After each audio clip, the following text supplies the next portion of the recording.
स्वर्गी अमरनाथाचे अमृत हे नाशिले, स्वर्गी नाथाचे अमृत नाशिले.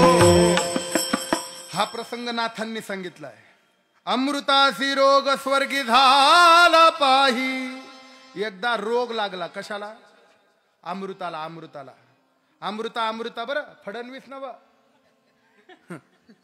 अमृताला रोग लागला, लक्षात ठेवा. 5 अमृत आहेत, 5. नाथ महाराजांनी भावार्थ रामायणात सांगितले.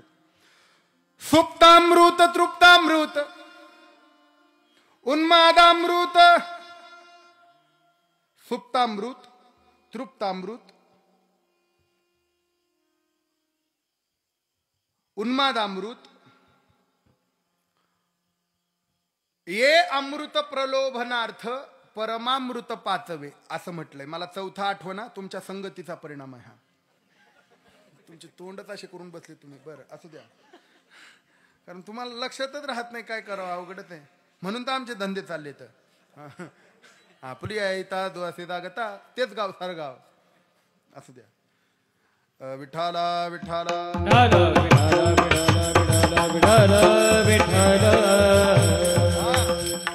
नामामृत, सुप्तामृत, नामामृत, सुप्तामृत, तृप्तामृत, उन्मादामृत आणि परमामृत पाचवे. हे 5 अमृत आहेत.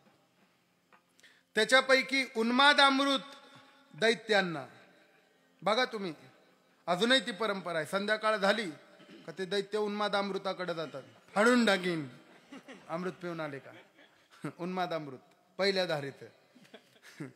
स्वादामृत अप्सरांसाठी. ते अप्सरा स्वादामृत पिलात की त्या सर्वांगी सुंदर, त्यांना कुठेही चुंबन घेतलं का ते स्वाद लागतो. ते अप्सरा म्हणून त्या स्वादामृत अमृत पितात. अप्सरा सांगा अप्सरांची नावं. मोहिनी, रंभा, उर्वशी, मेनका, तिलोत्तमा, उर्वशी, गौतमी. तुम्हाला रोग आला, तुम्हाला ते बी बोला ना भाई. रोग झाला एकदा अमृताला. कुठल्या अमृताला? स्वर्गीय अमरनाथाचे अमृत हे नासले. जे देव अमृत पितात ते अमृत जे अमर करणार आहे त्या अमृताला रोग झाला. लक्षात ठेवा. या अमृताला रोग होण्याची शक्यता आहे. पण हे 4 अमृत हे प्रलोभनार्थ, हे प्रलोभनाचे अमृत आहेत. पण मुख्य अमृत परमामृत पाचवे ते फक्त वैष्णवांसाठी आहे. नामामृत गोडी. हे सूत्र आहे. आणि ते इंद्र महाराज नारद तेव्हा एकादशी आली सोमवारी. आजचा वार कोण वार आहे? गुरुवार. मग आजच्या ना कुठली तरी एकादशी असेल. नाथ महाराजांनी सांगितले हे बारकावे आहेत बुवा. एकादशी सोमवारी आले आणि मग नारदासी पुसे इंद्रराव. हे अमृत कुठं शुद्ध होईल सांग? नारद म्हणले भीमा तीरावरती नामदेव महाराजांचं कीर्तन गजर चाललंय, चल म्हणले तिथं जाऊ, आज एकादशी आहे, तिथं हे अमृत शुद्ध होईल. बर चल म्हणले. ब्रह्मादिका सहित अवघे गणगंधर्व आले पंढरीसी तात्कालिक. लक्षात ठेवा, सगळे पंढरपूरला आले बुवा.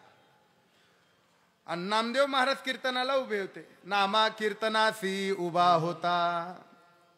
आता नामदेव महाराजांचं कीर्तन म्हणजे असलं नव्हतं. लक्षात ठेवा, नामदेव हे बगलबंदी हे कॅमेरे हे असलं काही नव्हतं. लक्षात ठेवा.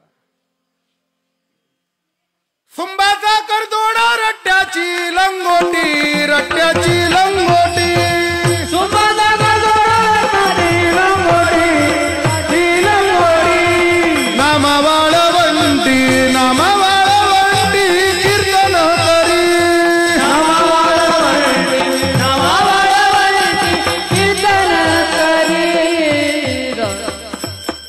कुंभाचा करदोडा, रट्ट्याची लंगोटी. फक्त लिंगदर्शन होऊ नये एवढ्या करता नामा वाळवंटी कीर्तन करी. निवृत्ती ज्ञानदेव सोपान सावतान नामायाची कथा ऐकता ती. हे सगळे बसलेत. लक्षात ठेवा, नामदेव महाराजांचं कीर्तन करायला, ऐकायला. सगळे बसले म्हटल्यानंतर इंद्रराव तेथे आला. देव कीर्तनातच होते. देव कीर्तनातच असतात. लक्षात ठेवा, तेथे असे देव उभा. म्हणून आपल्या कीर्तनात देव आहे. देव सोडून दुसऱ्या गप्पा मारायच्या तारखा देणारा दिसला आपल्याला गडी.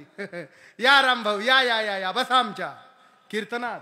कीर्तनात असलं काही बोलायचं नाही का. तेथे असे देव उभा, लक्षात ठेवा. बर, देव उभा होता.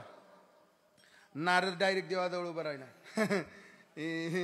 अमृत चढलंय हे शुद्ध. गाप बस खाली, कीर्तन चालू आहे बस. इंद्र खाली बसला. आता ते कीर्तन काय 7 ते 9 होतं वय. 7:30 ते 9:30 बी नव्हतं. मग उभारलं की सुरू झालं म्हणायचं आणि संपलं की संपलं म्हणायचं. फडकर यांचा नियम आहे महाराज, फक्त उभं राहायची वेळ द्यायची. आजचं कीर्तन बरोबर 7:30 ला सुरू होईल. हो म्हणजे कळलं का तुम्हाला काय. कधी संपल सांगता येत नाही. काळजी करू नका. मला दत्तात्रय दादा म्हणले 12च्या आत आवरा. मला नाही वाटत तुम्ही टिकाल एवढी. तुम्ही आत्ताच आऊट झालेत. बरं इकडे लक्ष द्या. मध्यरात्री 1-1:30 वाजता ती कीर्तन आवरलं. इंद्र देवा हे अमृत गाप जागर व्हायचा. जागराला उभे राह. बस जागर आहे. जागर झाला की जय विठ्ठल झाला की इंद्र ते गाप काकडा व्हायचा. अजून काकडा सुरू झाला. सकाळी 7 पर्यंत काकडा झाला की सगळे चला म्हणले चंद्रभागेत. इंद्र म्हणलं तेवढं अमृत. पंगत करायची म्हणले. आता चोखा आम्हाला तुझ्या घरी यायचंय म्हणले जेवायला. चोखोबराय म्हणले चला. चोखोबरायांनी पत्नीला मधूनच पाठवून दिलं. जा म्हणले स्वयंपाकाची तयारी कर, हे सगळे जेवायला येतील. बर आता सगळे म्हणजे तिला वाटलं नामदेव महाराज हे 4-5 संतन देव 8-10 जणांचं केलं तिनं. हे ब्रह्मादिक आणि हे सगळे इंद्राचे सेनापती हे सगळेच आले की महाराज. इंद्रा म्हण चल पंक्तीला. चोखा मेळा पुढे येती लोटांगणी. चोखा मेळा पुढे येती लोटांगणी. चोखा मेळा पुढे येती लोटांगणी. चोखा मेळा पुढे येती लोटांगणी. देवाने हृदय अलंगिला. देवाने हृदय अलंगिला. देवाने हृदय अलंगिला. देवानं हृदयाला धरलं. देवा चला चालिले भोजना देवराव. देव भोजनाला आले. सगळ्या पत्रावळ्या वाढल्या आणि सगळ्या पंक्ती बसल्या महाराज. पंढरीनाथ त्यांच्या शेजारी इंद्र, मग चंद्र, मग देवेंद्र आपलं फडणवीस नवा देवांचा राजा. सगळे ते असे लाईनीत बसले. कुबेर अमुक ढमुक टमुक. आणि ते पत्रावळ्या वाढल्या की देव तो इंद्र देवाला असा करा. ते अमृताचं पान तेवढं कालपासून आलोय तुम्हाला काही कळतं का नाही. आवरा पटकन 9:15 होत आले. काल देव म्हणले काय येडा करतो रे. थांब म्हणले आता तुझं अमृत नीट करतो. नामामृतापुढे काय याची महती आहे. चोखोबराया इकडे या म्हणले. या काय ह्या अमृताला शुद्ध करा. चोखोबराय म्हणले नामामृता पुढे चव याची काय. काय चव याची लायकी नाही म्हणले आमच्या नामामृता पुढे. तुच्छ आहे म्हणले. इंद्र म्हणला आम्ही अमर होतो आणि हे तुच्छ म्हणतंय. याच्यात काय अवघड आहे. आता बरं करतो म्हणले. त्याचा रोगच नाहीसा करतो. बायकोला बोलवला. या इकडं. धर्मपत्नीला आवाज दिला. चोखोबरायांची बायको आली.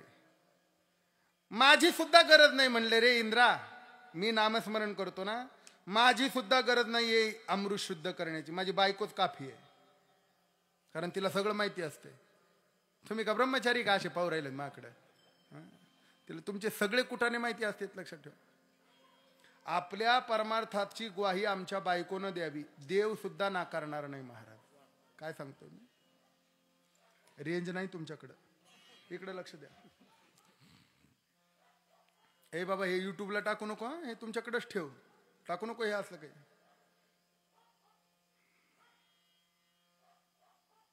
माझी बायकोच काफी आहे म्हणले. मग त्या बाईनं फक्त करंगळी वर केली आणि त्या अमृतात करंगळी फिरवलं. ती म्हणली अहो पण तुमचंच पुण्य येतं ना म्हणून तुम्ही पण माझ्या बरोबर करंगळी फिरवा. चोखोबरायांनी जशी करंगळी त्या अमृतात घातली. चोख्याचे करंगळी अमृत शुद्ध झाले.